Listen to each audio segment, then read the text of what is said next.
Bismillahirrahmanirrahim. Alhamdulillahi rabbil alamin.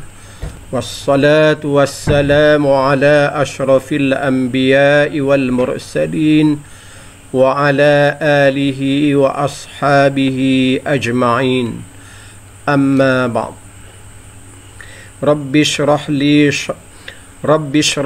sadri wa yassir li amri wahlul 'uqdatam min lisani yafqahu qawli.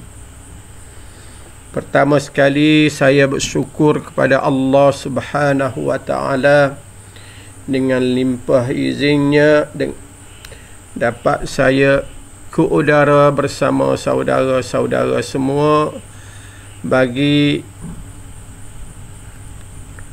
memberi penerangan berkaitan dengan mata pelajaran balaghah yang menjadi sukatan kepada pelajar-pelajar yang ingin mengambil peperiksaan CJ Tinggi Agama Malaysia.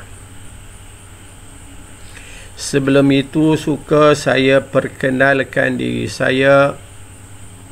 Saya ialah Ustaz Hanafi bin Muhammad Amin dari Sekolah Ma'had Muhammadi Fasimmas, sekolah di bawah Kerajaan Negeri Kelantan. Sebelum kita mula pengajian kita, terlebih dahulu suka saya nyatakan di sini sukatan ataupun muqarrar mata pelajaran balaghah yang perlu dipelajari oleh semua pelajar yang ingin mengambil CJ Tinggi Agama Malaysia ataupun STAM. Yang menjadi sukatan dalam ilmu ma'ani ialah ta'riful qasr, turuqul qasr, aghradul qasri, al-qasrul idafi, aksamul qasril idafi, adawatul qasri,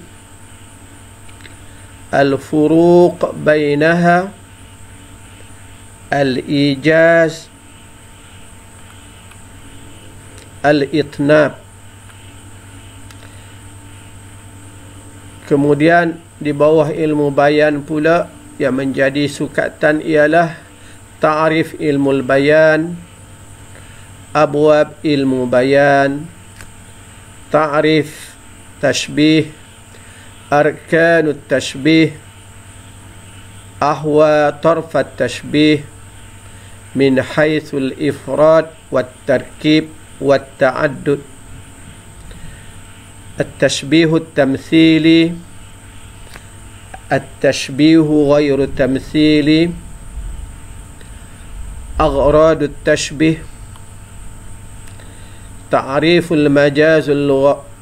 المجاز اللغوي، تعريف الحقيقة اللغوية، أقسام المجاز المرسل، تعرف استعارة، أركان استعارة، قرينة استعارة، أنواع استعارة، الفروق بين أنواع استعارة، أقسام الاستعارة باعتبار لفظ المستعار، kemudian al-qinayah. Di bawah ilmu badi' pula sukatannya ialah ta'rif ilmu badi', ta'rif ilmu badi', aqsam ilmu badi', at-tibaq, al-muqabalah, at-tawriyah, al-mubalaghah,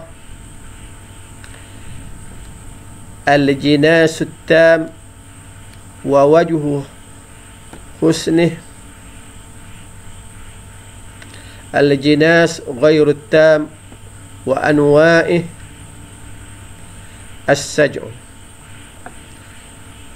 Lebih kurang 28 perkara yang perlu dipelajari oleh mereka yang ingin mengambil pelajaran ingin mengambil peperiksaan CJ Tinggi Agama Malaysia STAM.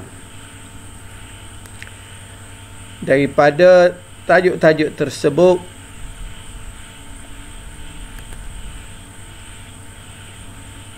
akan ditanya 5 soalan besar yang menjadi kewajipan kepada semua pelajar menjawabnya.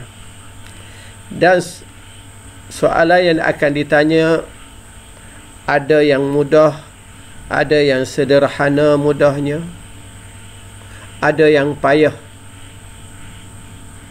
Soalan yang mudah mewakili 50% daripada keseluruhan soalan.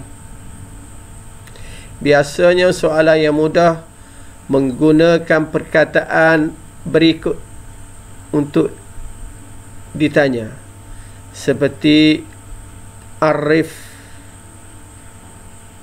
beri pengertian, ataupun mal maksud, apa maksud, mal murad, apa yang dikehendaki, ma, apakah, kam, berapa, uzkur, sebutkan. Itu soalan yang dikategori sebagai soalan yang mudah. Contohnya arif ijaz, beri ta'rif ijaz, uzkur arkanut tashbih, sebutkan rukun-rukun tashbih, uzkur anwa' al-qasri, sebutkan jenis-jenis qasr. Soalan yang tidak memerlukan pemikiran, hanya perlu hadirkan apa yang dihafal, dianggap soalan yang mudah. Dan soalan seperti ini 50% daripada keseluruhan soalan. Dan yang kedua, soalan yang mutawassitah baina as-sahlati was-su'bah, soalan yang berada di antara susah dan payah. Susah pun tidak, payah pun tidak. Ia mewakili 30% daripada keseluruhan soalan. Biasanya kata dasar yang digunakan untuk soalan seperti ini seperti perkataan mayyiz, bezakan, istakhrij, keluarkan, ayin, tentukan, istakhdim, gunakan benda yang diberi ini dalam ayat. Contoh soalan umpamanya, istakhrij, keluarkan, arkan isti'arah, rukun isti'arah, minal amsilah al-atiyah, daripada contoh-contoh berikut. Dibawa contoh dan diminta pelajar mengeluarkan rukun-rukun yang ada di dalam contoh tersebut. Ataupun ayin at-tibaq wal muqabalah minal amsilah al-atiyah, tentukan yang mana tibaq, yang mana muqabalah daripada contoh yang berikut. Contoh yang diberi hanya ditentu yang mana contoh muqabalah, yang mana contoh tibaq. Soalan yang seperti ini dinamakan soalan yang pertengahan di antara susah dan payah, kerana ia bukan menhadirkan apa yang dihafal, tetapi mengeluarkan jawapan daripada contoh-contoh yang dibawa datang. Soalan yang seperti ini mewakili 30% daripada keseluruhan soalan. Kemudian ada soalan yang susah, yang memerlukan pemikiran, untuk mencari jawapan yang diberi. Soalan yang seperti ini mewakili 20% daripada keseluruhan soalan. Biasanya digunakan kata dasar seperti halil, huraikan, ataupun naqish, bincang, ataupun waddih, jelaskan, ataupun kawin, bentuk, ataupun jadikan, jumlah ayat, ataupun hadid, tentukan. Contoh soalan umpamanya soalan yang aras tinggi ataupun soalan yang susah seperti naqish qauluhu ta'ala hunna libasul lakum ala dawi dirasatik li ilmil bayan. Cuba bincang firman Allah Subhanahu wa ta'ala, isteri-isteri kamu adalah pakaian kamu, mengikut apa yang kamu pelajari di dalam ilmu bayan. Ini memerlukan pemikiran kita, kreatif kita untuk mencari jawapan. Jawapannya terbuka, boleh dijawab apa yang kita faham berdasarkan contoh itu. Di antara contoh jawapannya, oleh kerana contoh yang diberi adalah contoh tashbih, maka kita kata hadal misalu tashbih. Ini contoh tashbih.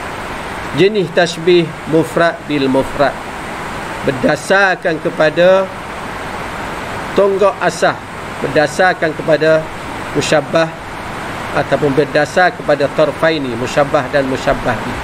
Dia juga dinamakan tashbih ghairu tamsili, berdasarkan tarkib wajhus syabah. Wajhus syabahnya murakkab, tersusun daripada beberapa perkara, maka dianggap sebagai tashbih ghairu tamsili, kerana wajhus syabahnya tidak tersusun daripada beberapa perkara. Dan rukun-rukunnya seperti boleh nyatakan rukun hunna musyabbah, libasun musyabbah bih, adatut tashbih mahzuf, dibawa begitu. Ini contoh-contoh soalan yang akan dikemukakan dalam mata pelajaran balaghah. Jadi pada ini saja untuk pertemuan kita pada siri yang pertama ini. Saya doakan semoga ianya bermanfaat. Aqulu qawli hadza astaghfirullah li wa lakum. Wassalamu alaikum warahmatullahi